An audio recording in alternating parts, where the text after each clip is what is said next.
The rifle trembles in Ethan's weathered hands as he aims it directly at another human being. The freezing mountain air cuts through the silence like a blade. Behind him, a massive silverback gorilla stands protectively over her infant, her dark eyes locked on the armed stranger who has invaded their sanctuary. The poacher's finger hovers over his trigger, sweat beading on his forehead despite the bitter cold.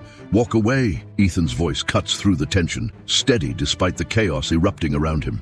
"Walk away now, or I swear I'll pull this trigger." The gorilla mother shifts slightly, placing herself between her baby and the threat, her massive frame casting a shadow across the cabin's wooden floor.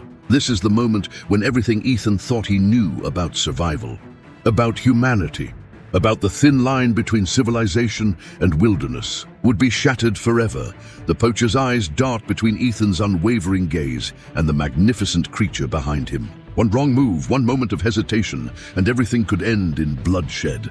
But how did we get here? How did a reclusive conservationist find himself willing to kill another human being to protect a wild gorilla?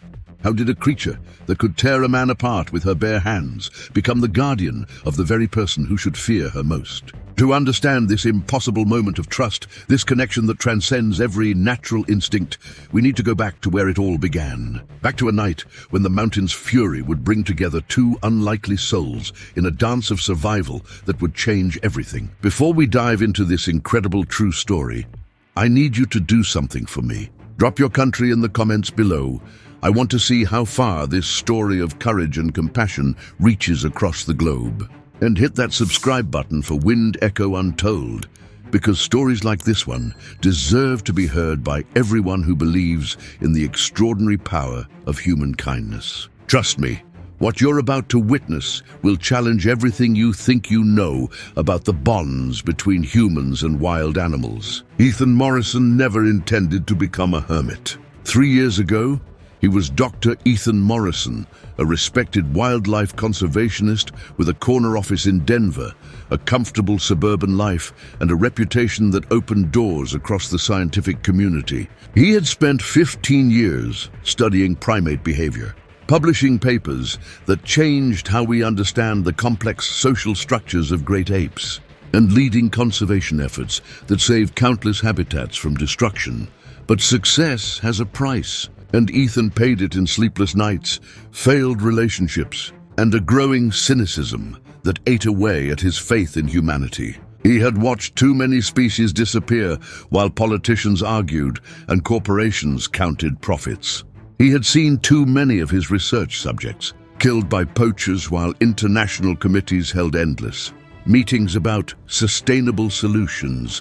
The breaking point came on a rainy Tuesday morning when Ethan received a satellite phone call from his research station in Rwanda. The entire family group of mountain gorillas he had been studying for 8 years, including Amara, the matriarch whose intelligence and compassion had inspired his most groundbreaking research, had been slaughtered by ivory poachers who mistook their sanctuary for an elephant migration route. That night, Ethan walked away from everything. He submitted his resignation via email, sold his house, donated most of his possessions to charity, and used his life savings to purchase a remote cabin in the most isolated mountain range he could find. If humanity was determined to destroy everything beautiful in this world, then he would remove himself from humanity. The cabin sat at 8,000 feet above sea level, nestled in a valley so remote that the nearest neighbor was 40 miles away. It was accessible only by a treacherous mountain trail that became impassable during winter storms. Solar panels provided minimal electricity, a wood-burning stove offered warmth, and a natural spring supplied fresh water. It was primitive, harsh, and exactly what Ethan thought he needed, a place where human cruelty couldn't reach him. For 2 years, Ethan lived in complete isolation. He grew vegetables in a small greenhouse, hunted game for protein, and spent his days hiking the mountain trails with only his thoughts for company.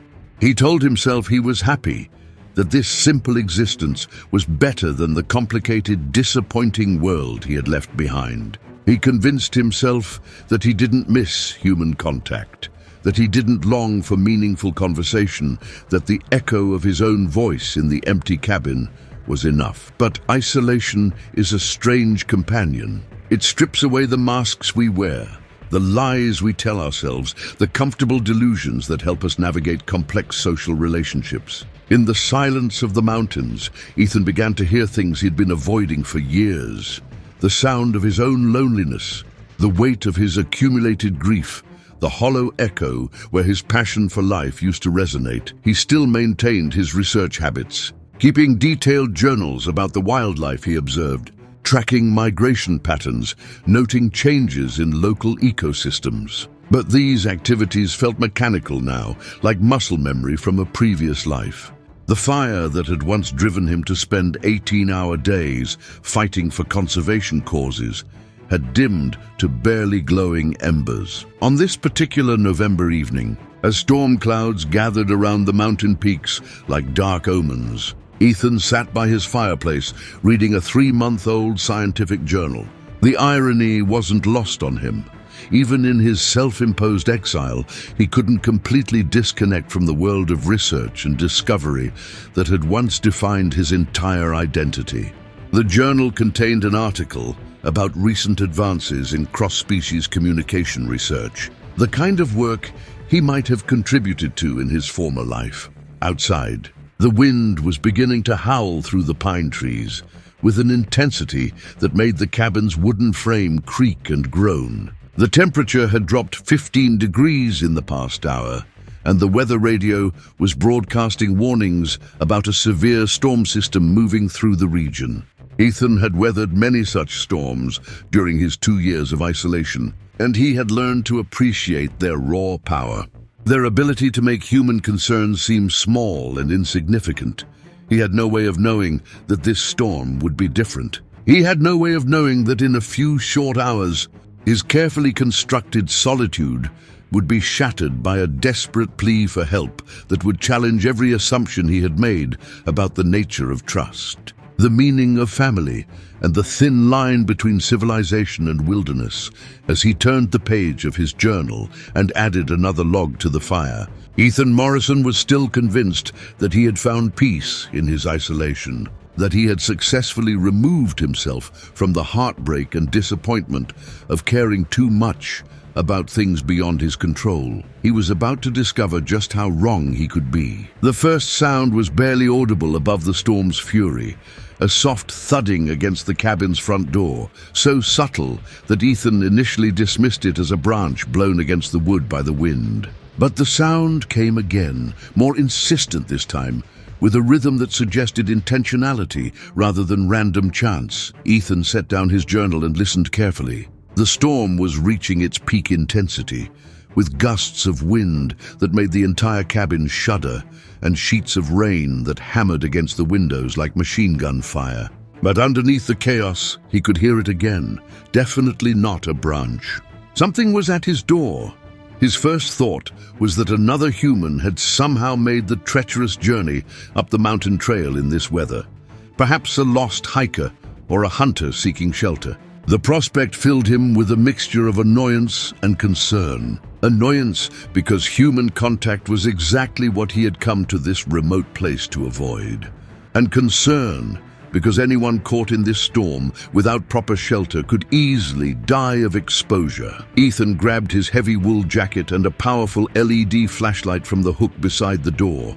He hesitated for a moment, his hand on the deadbolt, listening to the sounds outside. The thudding had stopped, replaced by something that sounded almost like scratching. Heavy scratching, as if something large was clawing at the wooden door. "Hello!" he called out, his voice barely audible above the storm. "Is someone out there?" The response was immediate and completely unexpected. A low, rumbling sound that was definitely not human. Something between a growl and a moan, filled with what sounded unmistakably like distress. Ethan's blood went cold. In his 2 years of mountain living, he had encountered bears, mountain lions, and wolves. But this sound was different, deeper, more complex, more intelligent. He moved to the window beside the door and carefully pulled back the heavy curtain. The LED flashlight cut through the darkness and rain, illuminating a scene that made him question his own sanity. A massive female mountain gorilla sat hunched against his door, her thick black fur soaked and matted from the freezing rain. She was enormous, probably close to 200 pounds, with the distinctive silver saddle marking that indicated she was a mature adult. But what stopped Ethan's heart wasn't her size or her proximity to his cabin. It was the tiny form she was cradling against her chest. A baby gorilla, no more than a few months old, was nestled in her arms. Even through the rain and darkness, Ethan could see that the infant was in distress. Its usually vibrant movements were sluggish and weak, and its mother's body language radiated desperation and exhaustion. The female gorilla looked up at the window, and for a moment their eyes met through the glass. Ethan had spent his career studying primate behavior, analyzing the subtle communications that existed within gorilla family groups, but he had never seen anything like the expression in this creature's eyes. There was intelligence there, yes, but also something deeper, a recognition of his humanity, a desperate appeal that transcended the boundaries between their species. She was asking for help. The rational part of Ethan's brain immediately began cataloging all the reasons why this was impossible. Mountain gorillas didn't exist in this region.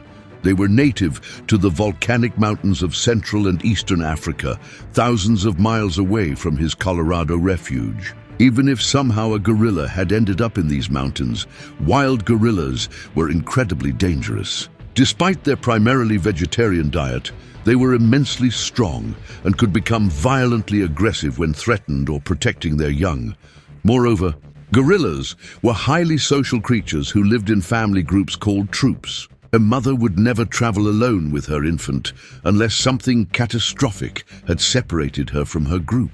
And the chances of a lone gorilla somehow finding his remote cabin in the middle of a severe storm were astronomically small. But there she was, unmistakably real and unmistakably in need of help. The female gorilla shifted her position, and Ethan could see that she was shivering violently. The mountain temperatures had dropped well below freezing, and the combination of wind and rain created conditions that could be lethal even for creatures adapted to harsh climates. The baby gorilla in her arms appeared barely conscious, its small body limp and unresponsive. As Ethan watched through the window, the mother gorilla began to make soft vocalizations, a series of low grunts and whimpers that any primate researcher would recognize as distress calls. But these weren't the aggressive barks or chest-beating displays that gorillas use to intimidate threats. These were the sounds a mother makes when her child is in danger and she has exhausted all other options. She looked up at the window again, and this time she lifted one massive hand and placed it flat against the glass. The gesture was so human, so clearly communicative, that Ethan felt his scientific skepticism crumbling. This wasn't just a wild animal seeking shelter from a storm. This was a desperate mother who somehow understood that the human inside this cabin represented her infant's only chance of survival. The wind gusted again, so violently that it nearly knocked the gorilla over. She struggled to maintain her balance while keeping her baby protected, and Ethan could see that she was reaching the limits of her endurance. If he didn't act soon, both mother and child would likely die of exposure within the next few hours. Every instinct screamed at him to stay inside, to maintain the barrier between himself and this dangerous wild animal. But as he watched the mother gorilla struggle against the storm, cradling her dying infant against her chest, Ethan felt something stirring inside him that he thought he had buried forever. Compassion. His hand moved toward the deadbolt, trembling slightly as his rational mind warred with his humanitarian instincts. He was about to make a decision that would either save 2 lives or cost him his own. And in that moment of hesitation, the baby gorilla let out a weak, plaintive cry that cut through the storm like a knife. The sound broke something inside Ethan's chest, and his hand moved to unlock the door. The deadbolt clicked open with a sound that seemed to echo through the cabin despite the storm's fury outside. Ethan's hand remained frozen on the door handle as reality crashed over him like a cold wave. What was he doing? He was about to invite a 200-pound wild gorilla into his home, a creature capable of tearing him limb from limb without effort. But through the window, he could see the mother gorilla's eyes fixed on his door, and the trust in that gaze was unmistakable. She had heard the lock opening. She knew he was going to help her. Ethan took a deep breath and slowly opened the door just a crack, keeping his body positioned so he could slam it shut if necessary. The storm immediately tried to force its way inside, bringing with it a blast of freezing air and rain that made him stagger backward. The female gorilla looked up at him through the narrow opening, but she didn't move toward the door. Instead, she began making soft vocalizations, not the aggressive sounds he had expected, but gentle grunts that seemed almost polite, as if she was asking permission to enter rather than demanding it. "Easy," Ethan whispered, though he wasn't sure if he was talking to the gorilla or to himself. "Easy, girl." He opened the door wider, and the gorilla slowly rose to her feet, moving with careful, deliberate motions that seemed designed to appear non-threatening. She took one step toward the threshold, then paused, looking at Ethan as if seeking confirmation that she was welcome. The baby gorilla in her arms let out another weak cry, and that sound destroyed any remaining hesitation Ethan might have had. He stepped back from the doorway and gestured for her to enter. What happened next was unlike anything in his years of primate research. The massive gorilla moved through his doorway with remarkable grace, careful not to brush against him or make any sudden movements. Once inside, she immediately moved toward the fireplace, drawn by the warmth and light, but she stopped several feet away and sat down, as if recognizing that she was a guest in his space and should behave accordingly. Ethan closed and locked the door, his heart pounding so hard he was sure the gorilla could hear it. He turned to face his unexpected guests, and for a moment, human and gorilla simply stared at each other across the small cabin. The firelight revealed details that the storm and darkness had hidden. The mother gorilla's fur was matted not just from rain, but from what appeared to be dried blood. There were scratches and cuts across her arms and shoulders, evidence of a violent struggle. The baby gorilla in her arms was clearly malnourished, its tiny body barely moving with each labored breath. But it was the mother's eyes that captured Ethan's attention. He had seen that expression before, in the faces of human parents whose children were dying, a mixture of desperate hope and barely contained grief. The look of someone who has tried everything and is now placing their faith in a stranger's kindness. Ethan moved slowly toward the kitchen area of his cabin, keeping his movements smooth and non-threatening. "You're both hurt," he said softly, maintaining the gentle tone he had always used with nervous animals. "Let me see what I can do." He filled a bowl with warm water from the kettle he kept on the wood stove, added a small amount of salt, and grabbed a clean cloth. When he turned back toward the gorilla, she was watching his every move with intense interest. But she showed no signs of aggression or fear. "I'm going to help you," Ethan said, approaching slowly with the bowl and cloth. "I'm going to help your baby." The mother gorilla made a soft sound, almost like a sigh, and gently adjusted her position to give him better access to her infant. As Ethan knelt beside them, he was struck by the complete absence of the musky, aggressive scent that usually indicated a stressed or threatened gorilla. Instead, there was only the smell of rain, pine, and something that reminded him of the clean earth after a spring rain. He began gently cleaning the cuts on the mother's arms, and she remained perfectly still, allowing him to tend to her wounds with a patience that bordered on the supernatural. The cuts were deep but not life-threatening, defensive wounds, the kind an animal receives when protecting something precious. But when he reached for the baby gorilla, the mother's demeanor shifted subtly, not aggressively, but with the heightened alertness of any parent whose child is being handled by a stranger. Ethan paused, meeting her gaze. "I need to check your baby," he said softly. "I need to see how badly hurt she is." The mother gorilla studied his face for a long moment, then made a soft grunt and loosened her protective grip on her infant. The trust inherent in that gesture took Ethan's breath away. The baby gorilla was in worse condition than he had initially realized. She was severely dehydrated, hypothermic, and showed signs of exhaustion that suggested she hadn't been able to nurse properly for several days. Her tiny hands were cold to the touch, and her breathing was shallow and rapid. Ethan had extensive field medical training from his years of conservation work, but treating a critically ill gorilla infant in his remote cabin was far beyond his capabilities.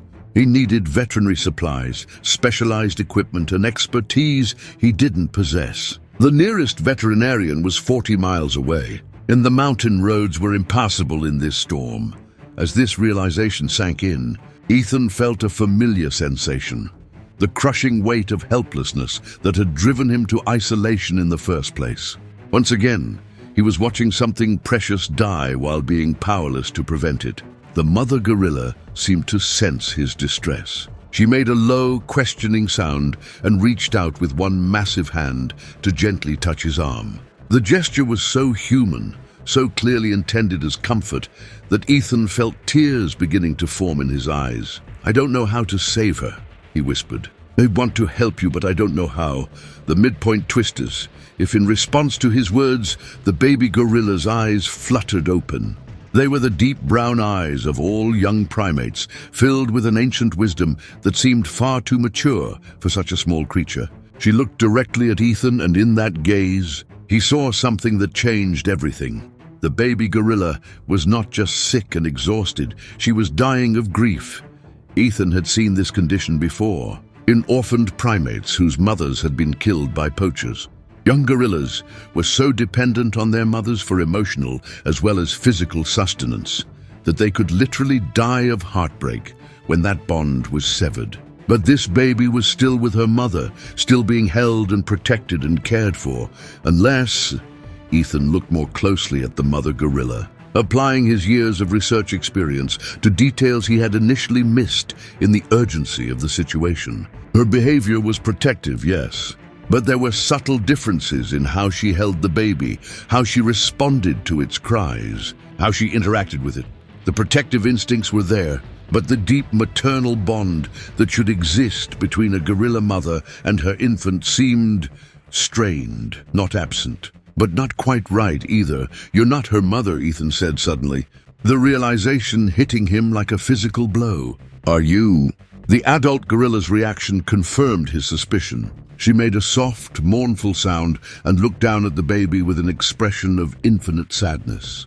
Then she began a series of vocalizations that Ethan recognized as a story, the complex combination of sounds, gestures, and expressions that gorillas use to communicate detailed information within their family groups. As Ethan watched, translating the primate communication patterns he had spent his career studying, the true story began to emerge. The adult gorilla was indeed female, but she was not the baby's mother. She was likely an older sister or aunt, a member of the same troop who had assumed the role of protector when the infant's real mother had been killed. The wounds on her arms and shoulders weren't just defensive injuries from protecting the baby. They were evidence of a violent confrontation in which she had tried and failed to save the infant's mother. Guerrilla troops were extraordinarily tight-knit family units, and the loss of a troop member, especially a mother with young offspring, was a traumatic event that affected the entire group. But for this female to be traveling alone with the orphaned infant meant that something catastrophic had happened to their entire family. The pieces began fitting together in Ethan's mind with horrible clarity. Poachers. It had to be poachers. Probably hunting for infant gorillas to sell to private collectors or roadside zoos. The adult females would have fought desperately to protect the young, and most of the troop had probably been killed in the process. This female had somehow escaped with the baby, but she was not equipped to be a surrogate mother. She could protect the infant, carry it to safety, keep it warm and sheltered, but she couldn't provide the specific type of maternal bonding that young gorillas needed to survive. Without that deep emotional connection, the baby was literally dying of a broken heart. "She needs her real mother," Ethan said quietly. and the adult gorilla made a sound of profound grief that confirmed his assessment. But there was something else in the gorilla's communication, something that had brought her through a mountain storm to his isolated cabin. She had recognized him as human, yes, but more than that, she had somehow identified him as the specific type of human who might be able to help Ethan. Had spent enough time around wild gorillas to know that they could distinguish between different categories of humans. They could identify researchers versus tourists, conservationists versus poachers, friends versus threats. This gorilla had sought him out not just because he was human, but because something about his presence in these mountains had marked him as safe. But how could she possibly know that? The answer came to him with a shock of recognition that made him stagger backward. 3 months ago, he'd encountered a troop of gorillas during one of his solitary hikes through the mountain forest. At the time, he had been amazed to discover that wild gorillas existed in this region. It contradicted everything he knew about their natural habitat and migration patterns. He had observed the troop for several hours, maintaining the respectful distance that his training had ingrained in him. But as he was preparing to leave, one of the adult females had approached him. She had shown no fear or aggression, only curiosity, and she had allowed him to sit quietly in her presence for nearly an hour before moving away to rejoin her family. That female had been this gorilla, the protective surrogate who was now sitting in his cabin, trusting him with the life of an orphaned infant. Was the same individual who had inexplicably appeared in these mountains and had chosen to interact peacefully with a human stranger. The implications were staggering. Somehow, a troop of mountain gorillas had established themselves in a region where they had never existed before. Somehow, they had survived in conditions that should have been impossible for their species. And somehow, when disaster struck their family, one of them had remembered a human who had shown them respect and kindness, and had made the desperate journey through a deadly storm to seek his help. "You remembered me," Ethan whispered. And the gorilla made a soft sound of acknowledgement, but the recognition brought with it a new weight of responsibility. This wasn't just a random encounter with a wild animal seeking shelter. This was a deliberate act of trust from a creature who had every reason to fear and avoid humans. She had brought her dying surrogate child to him because she believed he could save her when she could not. The problem was that Ethan still didn't know how. The baby gorilla's breathing was becoming more labored, and Ethan knew that time was running out. Traditional veterinary care was impossible in these conditions. But perhaps there was another approach. During his years of primate research, Ethan had studied cases of cross-species adoption and surrogate parenting. He had documented instances where gorillas had successfully raised offspring from other primates, and even rare cases where human interaction had provided crucial psychological support to orphaned gorilla infants. The key was not to replace the maternal bond that the baby had lost, but to create a new type of relationship that could provide the emotional sustenance she needed to survive. It would require patience, intuition, and a level of interspecies communication that pushed the boundaries of everything he knew about animal behavior. "We're going to try something," Ethan said to the adult gorilla, who was watching his every move with intense attention. "It might not work, but it's the only chance we have." He moved slowly to his emergency medical kit and retrieved a small bottle of infant electrolyte solution that he kept for treating dehydrated wildlife. Then he gathered clean cloths, a heating pad powered by his solar battery system, and a small stuffed animal that had been a gift from a colleague years ago, a toy gorilla that he had never had occasion to use. The plan was unprecedented and probably crazy, but it was based on solid research into primate psychology and bonding behaviors. If he could establish himself as a temporary surrogate parent figure, not replacing the lost mother, but providing a bridge of care and comfort, he might be able to stabilize the infant's emotional condition long enough for her physical health to improve.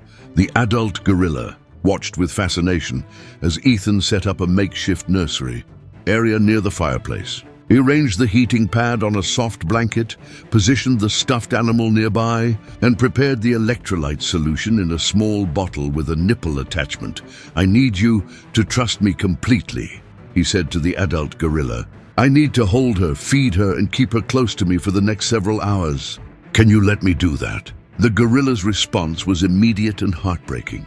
She stood up slowly, cradling the infant against her chest, and walked to where Ethan had prepared the nursery area. Then, with infinite gentleness, she placed the baby gorilla on the warming blanket and stepped back.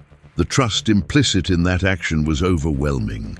She was handing over the life of her surrogate child to a member of the species that had destroyed her family, based on nothing more than a brief, peaceful encounter 3 months earlier and her intuitive assessment of his character. Ethan knelt beside the baby gorilla and began the delicate process of establishing a surrogate bond. He spoke to her in soft, soothing tones, allowing her to become accustomed to his scent and voice. He offered tiny amounts of the electrolyte solution, encouraging her to drink while being careful not to force anything that might cause distress. The adult gorilla settled herself a few feet away, close enough to intervene if necessary, but far enough to give Ethan space to work. Her body language indicated watchful concern rather than anxiety, and she occasionally made soft, encouraging sounds that seemed directed at both Ethan and the infant.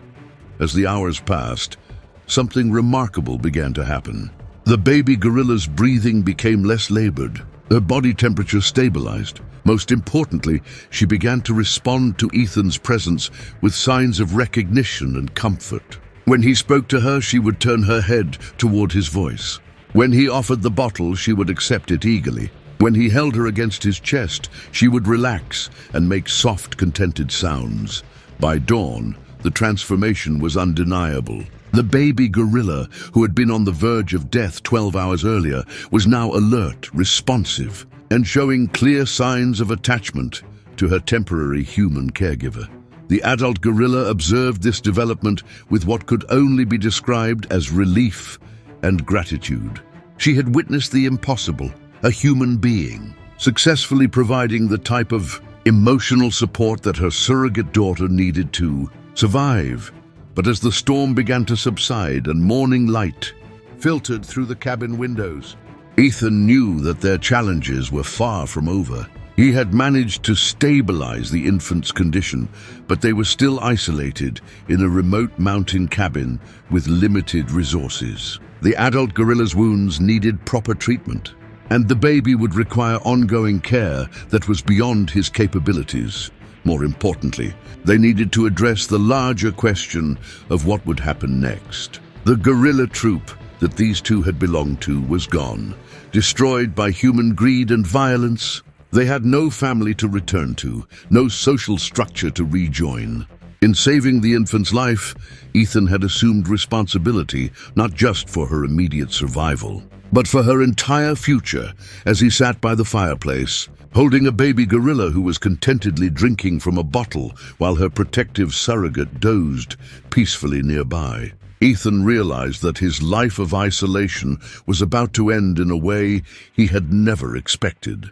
He was no longer just a hermit hiding from humanity's capacity for destruction. He had become a father, a protector, and a bridge between two species that had every reason to remain forever separated by fear and mistrust. The sound that would change everything forever was still hours away. But the foundation for that moment, the trust, the love, the impossible family that had formed around his fireplace during a mountain storm, was already taking root. 3 days had passed since the storm. 3 days of the most extraordinary interspecies bonding Ethan had ever witnessed or imagined possible. The baby gorilla, whom he had started calling Hope, had grown stronger with each passing hour. Her appetite had returned, her eyes had regained their bright alertness, and she had begun making the playful sounds that indicated a healthy infant primate.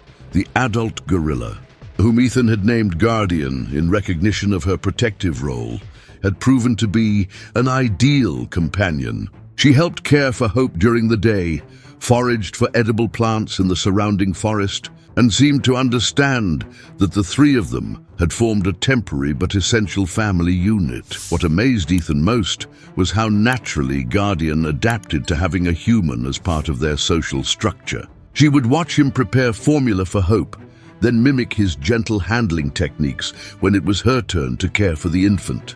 She would alert him to the baby's needs with soft vocalizations, and she seemed to recognize that his human capabilities, his ability to prepare food, regulate temperature, and provide medical care, were crucial to Hope's survival. On this particular morning, Ethan was outside gathering firewood, while Guardian and Hope played near the cabin's front porch. The sight of them together never failed to move him. The massive silverback female making soft play sounds, while the tiny infant climbed over her arms and explored her fur with curious fingers. It was a picture of pure contentment, a family finding joy despite the tragedy that had brought them together. That's when Ethan heard the sound of a vehicle approaching on the mountain trail. His blood went cold instantly. In 2 years of living in this remote location, no one had ever made the journey to his cabin unannounced. The trail was treacherous, known only to a few local park rangers, and most people had no reason to venture this deep into the wilderness. Guardian heard the engine noise at the same time Ethan did, and her reaction was immediate and terrifying. Every muscle in her body tensed, her fur stood on end, and she quickly gathered Hope against her chest while positioning herself between the approaching threat and the cabin. The playful, gentle companion of moments. Before had instantly transformed into a defensive mother ready to fight to the death. Her reaction told Ethan everything he needed to know about who was coming up that trail. The vehicle, a rugged all-terrain truck designed for mountain hunting expeditions, came into view around the bend. Ethan could see 2 figures in the cab, and the rifle rack mounted in the back window confirmed his worst fears. Poachers. Somehow they had tracked Guardian and Hope to his cabin. Perhaps they had been following the trail of blood from Guardian's wounds, or maybe they had spotted smoke from his chimney and decided to investigate. Either way, their presence here meant that the fragile sanctuary he had created was about to be shattered. The truck pulled to a stop about 50 yards from the cabin, and 2 men climbed out. The driver was a large, bearded man in military surplus camouflage clothing, with the kind of weathered face that spoke of years spent in harsh outdoor conditions. The passenger was younger, thinner, but carried himself with the arrogant confidence of someone accustomed to taking what he wanted through intimidation. Both men were armed with high-powered hunting rifles. Well, the older man called out, his voice carrying clearly through the mountain air. Looks like we found our missing merchandise. Guardian's response was a low, rumbling growl that seemed to originate from somewhere deep in her chest. She shifted her position so that she was directly between the armed men and Hope, her massive frame making it clear that anyone who wanted to reach the infant would have to go through her first. Ethan stepped forward, placing himself slightly ahead of Guardian, his hands raised in what he hoped was a non-threatening gesture. "Gentlemen, I don't know what you think you're doing here, but you need to leave. Now." The younger man laughed, a sound devoid of humor. "I don't think so, friend. See, we've been tracking that gorilla for 3 days. She cost us a lot of time and money when she ran off with our prize, and we're here to collect what's ours, your prize." Ethan's voice was tight with barely controlled anger. "You mean the baby you tried to steal after murdering her mother?" "Business is business," the older man said with a shrug. "Infant gorillas are worth $50,000 on the private market. Adult females are just obstacles to be removed." Behind him, Ethan could hear Guardian making soft, urgent sounds to Hope. He didn't need to understand gorilla communication to know what she was telling the infant. "Stay quiet. Stay hidden, stay safe. These animals are under international protection," Ethan said, trying to buy time while his mind raced through possible options. "Killing them is a felony, and trafficking in gorilla infants is profitable," the younger man interrupted. "And we're a long way from any law enforcement that might care about a couple of animals." The older poacher raised his rifle, not quite pointing it at Ethan, but making the threat clear. "Here's how this is going to work, Mountain Man. You're going to step aside We're going to tranquilize the big one, and we're going to take our merchandise. You can pretend you never saw us, and everybody walks away happy. And if I refuse, then you become a problem that needs to be solved," the man replied, with chilling matter-of-factness. Guardian seemed to understand the escalating tension, even if she couldn't follow the words. She began making a series of low, urgent vocalizations, not aggressive calls, but something that sounded almost like communication. She was trying to tell Ethan something. That's when he realized what she was doing. Guardian was giving hope to him. With infinite care, the massive gorilla reached around and gently lifted the infant from her protective embrace. Hope made soft, questioning sounds, but Guardian responded with reassuring grunts as she extended the baby toward Ethan. "She's telling you to take her and run," Ethan whispered in amazement. "She's willing to sacrifice herself to give Hope a chance to escape." The gesture broke something fundamental inside Ethan's chest. This magnificent creature, who had already lost everything she had ever known, was now prepared to give her own life to protect an infant that wasn't even her biological offspring. She was offering herself as a distraction so that Ethan could flee with Hope into the wilderness. It was the most courageous, selfless act he had ever witnessed. "No," Ethan said firmly, gently pushing Guardian's hands back toward her chest. "No, we don't abandon family."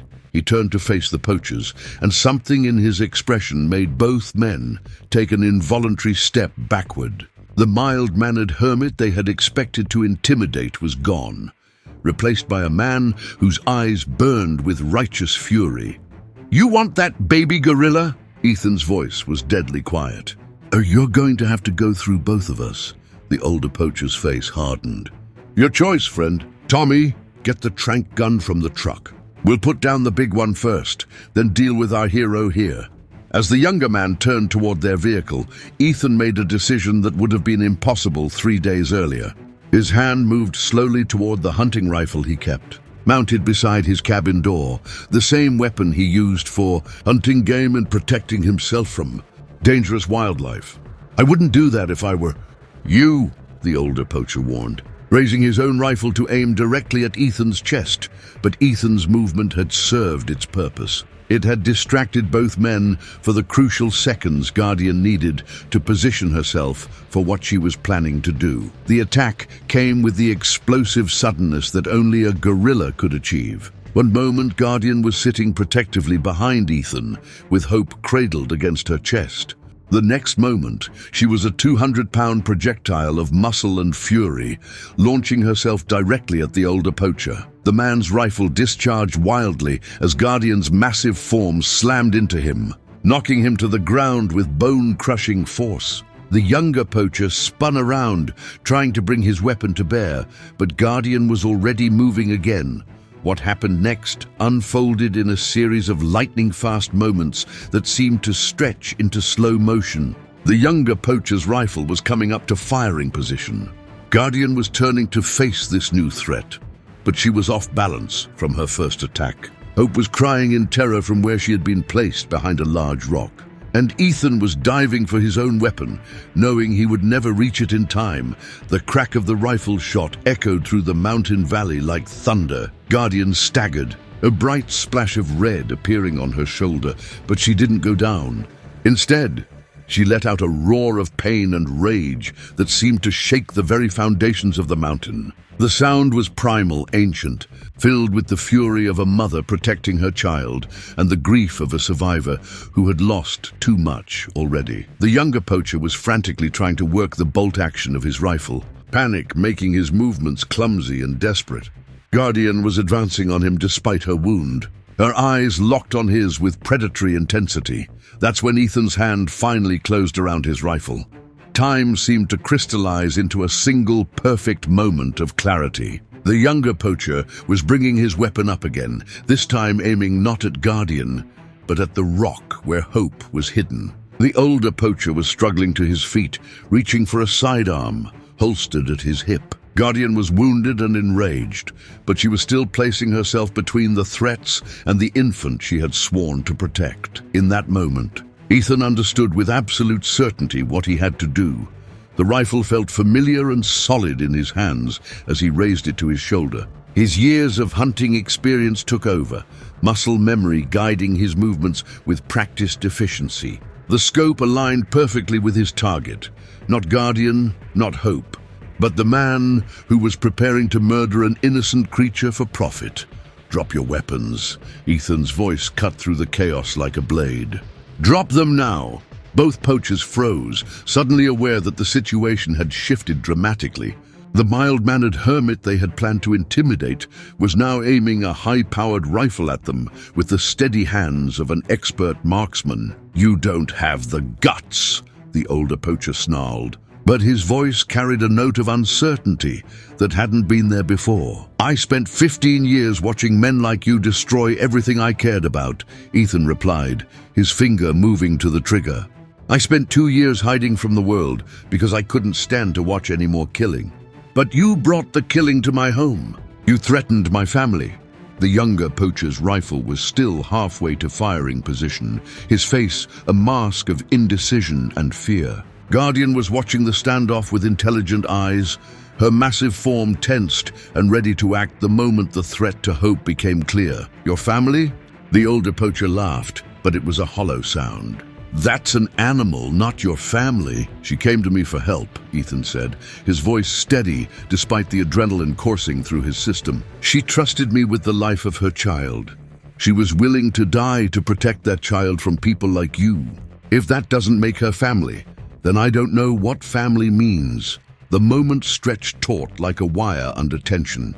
3 humans and 2 gorillas, locked in a confrontation that would determine who lived and who died on this remote mountain morning. Then Hope made a sound, a soft, questioning vocalization that cut through the tension like a knife. In that instant, everyone's attention shifted to the tiny gorilla behind the rock.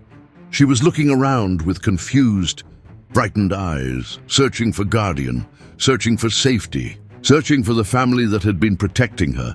Guardian made a soft, reassuring sound in response, never taking her eyes off the armed men, but letting Hope know she was still there, still protecting her. That exchange, that moment of pure, instinctive love between a surrogate mother and her adopted child, crystallized everything for Ethan.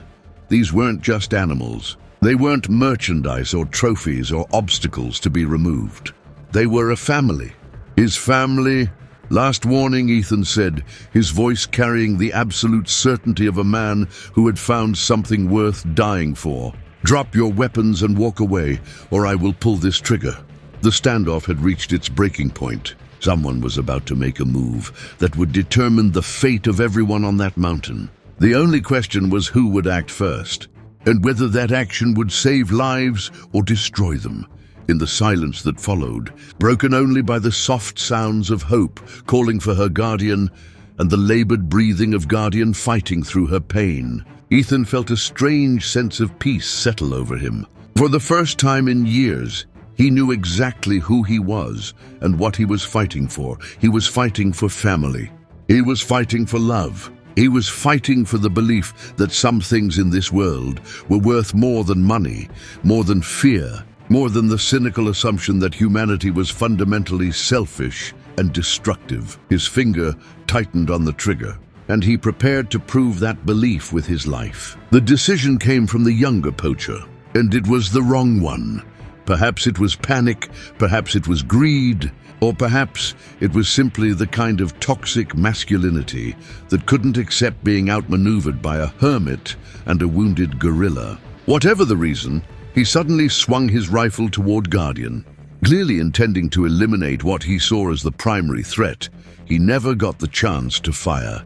Ethan's rifle cracked once, the sound echoing through the mountain valley like judgment itself. The younger poacher spun around and dropped to the ground, clutching his shoulder and screaming in pain and shock. The older poacher's reaction was immediate. He dropped his weapon and raised his hands, his face gone pale with the sudden realization that he was dealing with a man who was absolutely serious about protecting his unconventional family. Okay, he shouted. "We're done. We're leaving!" But Guardian had other ideas. The massive gorilla, wounded and enraged by days of pursuit and the death of her troop. Saw the man who had just dropped his weapon as the architect of everything that had gone wrong in her world. With a roar that seemed to shake the very mountains, she launched herself at him. "Guardian, no!" Ethan shouted, but it was too late. What followed was brief and decisive. The older poacher went down under Guardian's assault, and for a moment it looked like she was going to tear him apart with her bare hands. But then something extraordinary happened. Hope made a soft, distressed sound from behind her rock. Not a cry of fear, but the kind of questioning vocalization that young primates make when they're confused or seeking comfort. Guardian's head snapped around at the sound, and her expression immediately shifted from rage to concern. She looked at the terrified man beneath her, then at Hope, then at Ethan, and in that moment, she made a choice that demonstrated why gorillas are among the most intelligent and emotionally complex creatures on Earth. She stepped away from the poacher. Guardian moved slowly to where Hope was hidden, gathered the infant into her arms, and walked back to Ethan's side. Her message was clear. The threats had been neutralized, the family was safe, and there was no need for further violence. The older poacher scrambled to his feet, his face a mixture of terror and disbelief. He helped his wounded companion to stand, both of them staring at the unlikely family that had defeated them through a combination of courage, intelligence, and pure determination. "Get off my mountain," Ethan said quietly, his rifle still trained on them. "And if I ever see either of you again, if I hear about you harming any more gorillas anywhere in the world, I will hunt you down and finish what we started here." The poachers didn't need to be told twice. They stumbled back to their truck, the wounded man crying softly as his companion helped him into the passenger seat. Within minutes, the sound of their engine was fading into the distance, leaving behind only the mountain silence and the soft sounds of a gorilla family reuniting after trauma. Guardian's shoulder wound needed attention, but it wasn't life-threatening. Ethan cleaned and bandaged it with supplies from his emergency medical kit, marveling at how patiently she endured the treatment. Hope had been frightened by the violence, but she quickly calmed down when she realized that her protectors were safe and the danger had passed. As the afternoon wore on, Ethan found himself sitting on his cabin's front porch with Guardian beside him and Hope playing happily in the grass at their feet. The contrast with the morning's violence was surreal. They looked like any family enjoying a peaceful day together. If you ignored the fact that 2/3 of the family happened to be endangered primates. "We can't stay here," Ethan said aloud, as much to himself as to Guardian. "Those men might come back with reinforcements. And even if they don't, word is going to get out about you two. Every poacher, researcher, and government official within 1,000 miles is going to want to know about the mountain gorillas living in Colorado." Guardian made a soft, questioning sound, as if asking what he proposed to do about it. "I have some connections," Ethan continued. "People I used to work with who run legitimate sanctuaries, places where you and Hope would be safe and protected. You could join established gorilla groups. Hope could grow up with other gorillas her own age." But even as he said the words, Ethan knew they felt wrong. Guardian and Hope weren't just any gorillas anymore. They were his gorillas, his family. The thought of separating from them, of returning to his isolated existence while they were shipped off to some distant sanctuary, was physically painful. More importantly, Guardian's reaction made it clear that she had no interest in being separated from him either. When he mentioned sending them away, she moved closer to him and made a series of vocalizations that sounded distinctly like protest. "You want to stay together?" Ethan said, and Guardian's response was unmistakably affirmative. That evening, as Ethan sat by his fireplace with Hope sleeping peacefully in his arms and Guardian dozing contentedly nearby, he made a decision that would change the course of his life forever. He couldn't send them away. He couldn't return to his hermit existence, and he couldn't ignore the larger implications of what had happened on his mountain. Somewhere out there were other poachers, other traffickers, other people who saw creatures like Guardian and Hope as nothing more than merchandise to be bought and sold. Somewhere out there were other orphaned animals who needed protection, other families that were being torn apart by human greed and cruelty. For 2 years, Ethan had hidden from the world's problems, convinced that he was too burned out and disillusioned to make a difference. But the events of the past few days had shown him something he had forgotten. Individual actions still mattered. One person's courage and compassion could still save lives, still create families, still stand between the innocent and those who would destroy them.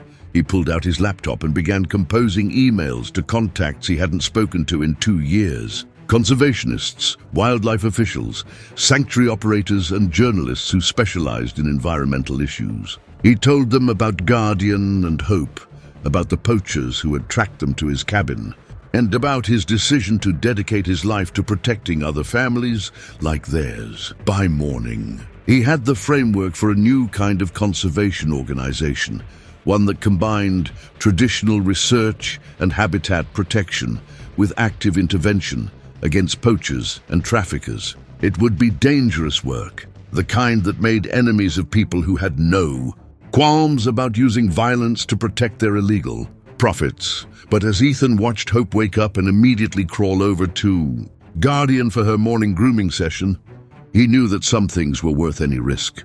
Guardian looked at him over Hope's tiny head, and in her eyes he saw understanding, gratitude, and something that might have been approval.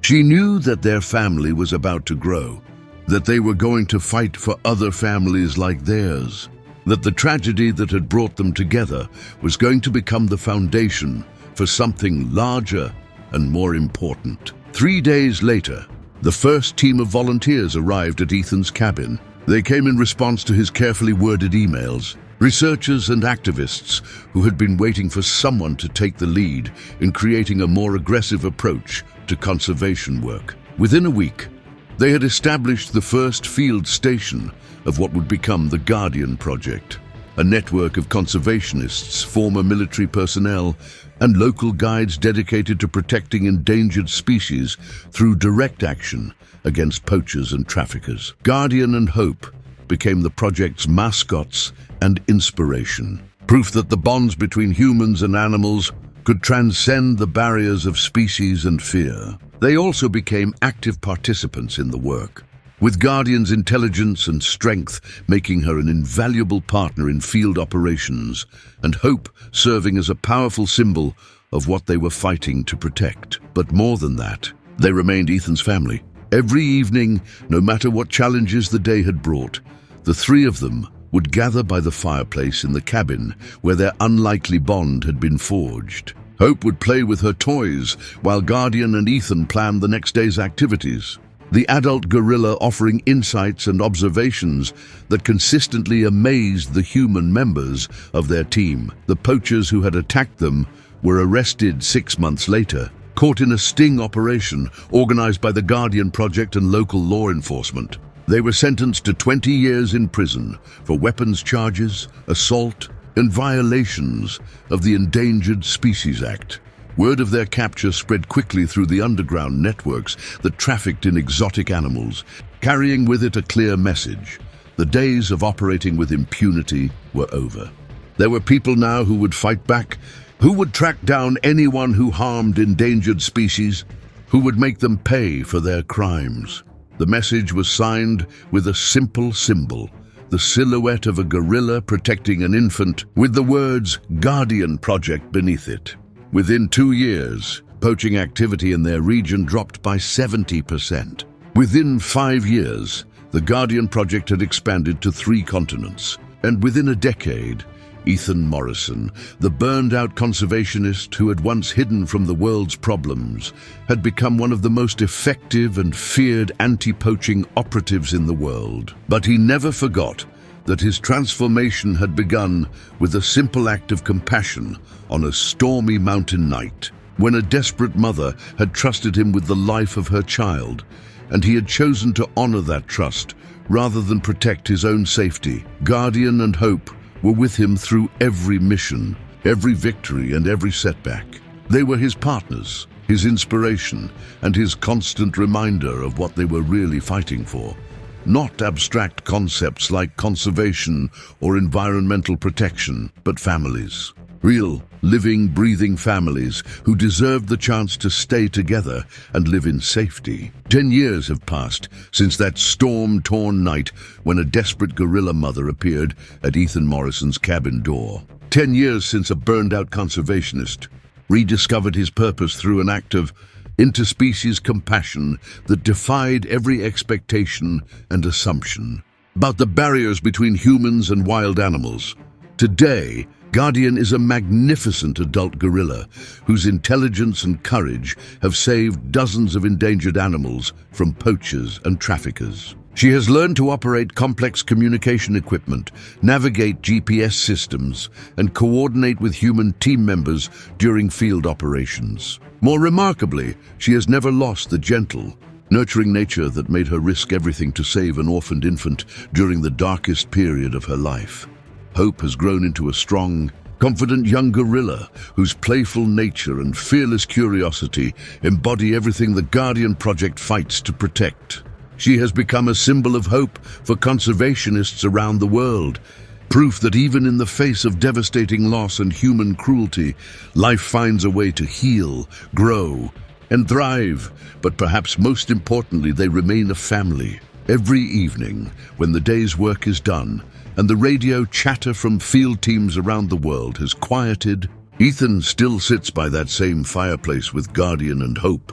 They still share meals together, still communicate through the mixture of words, gestures, and pure emotional understanding that they developed during those first crucial days of bonding. The critics said it was impossible. Wildlife experts insisted that wild gorillas could never form genuine partnerships with humans, that any apparent cooperation was simply learned behavior driven by food rewards and habitat manipulation. Government officials argued that civilian anti-poaching operations were too dangerous and legally problematic to be sustainable. They were all wrong. What Ethan, Guardian, and Hope proved is something that our modern world desperately needs to remember. Love transcends species. Courage is contagious. And when we choose to protect the vulnerable rather than exploit them, we don't just save individual lives, we transform our own souls in the process. The Guardian Project has now rescued over 3,000 endangered animals from poachers and traffickers. They have established protected habitats on 4 continents. They have trained local communities to become the first line of defense for their native wildlife. But their most important achievement is simpler and more profound than any statistic can capture. They have proven that compassion is not weakness, that idealism is not naivety, that the decision to care about something greater than yourself is the most practical and powerful choice you can make. Ethan Morrison went into exile convinced that humanity was fundamentally destructive, that the world was too broken to fix, that caring too much would only lead to heartbreak and disappointment. He emerged from that exile understanding that our capacity for destruction is matched only by our capacity for healing, that the world changes one act of courage at a time, that caring too much is the only thing that has ever made any real difference. Guardian came to his door as a refugee from human violence, carrying an orphaned infant and expecting nothing more than temporary shelter from a storm. She became a partner, a teacher, and a living reminder that intelligence, loyalty, and love exist in forms that have nothing to do with species or DNA. Hope arrived as a dying baby who had lost everything that should have mattered to a young gorilla: her mother, her troop, her natural habitat. She grew up to become a bridge between worlds, proof that families can be chosen rather than inherited, that home is where you are loved rather than where you were born. Together, they created something that didn't exist before, a new model for how humans and animals can work together, not as master and pet, not as researcher and subject, but as equals united by shared values and mutual respect.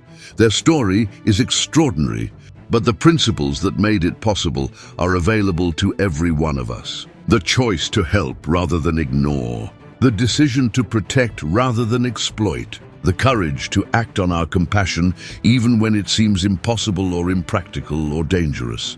Right now, Somewhere in the world, there is another guardian carrying another hope through circumstances that seem hopeless. There is another person sitting alone in the darkness, convinced that they are too small, too powerless, too broken to make a difference. There is another family, human or animal or something in between, that is one act of courage away from being saved. The question is not whether these moments of potential transformation exist. The question is whether we will recognize them when they appear at our own doors, and whether we will have the wisdom and bravery to say yes to the impossible.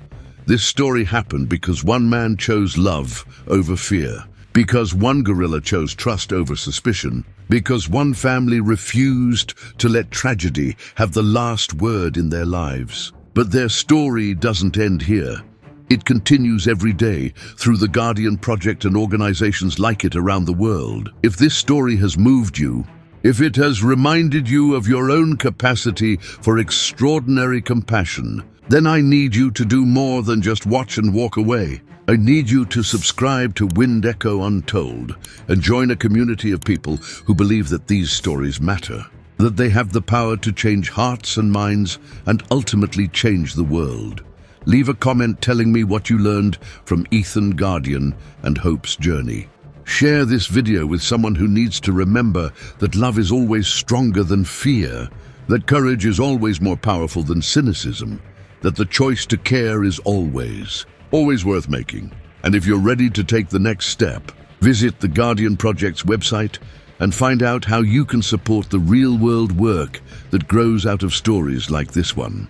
Because the most important thing about extraordinary acts of compassion is that they inspire other people to commit their own extraordinary acts of compassion. The family that formed around a fireplace during a mountain storm 10 years ago is still growing. Guardian and Hope are still out there, still saving lives, still proving that the bonds between species are limited only by our willingness to believe in them. The question is, are you ready to become part of their family? Are you ready to choose love over fear, action over apathy, hope over despair? The storm outside your door might not be weather. It might be injustice, cruelty, or simple indifference. But inside your heart is a warm place, a safe place, a place where unlikely families can form and impossible things can happen. Someone is coming to your door right now, carrying something precious that needs protection. The only question is whether you'll have the courage to let them in.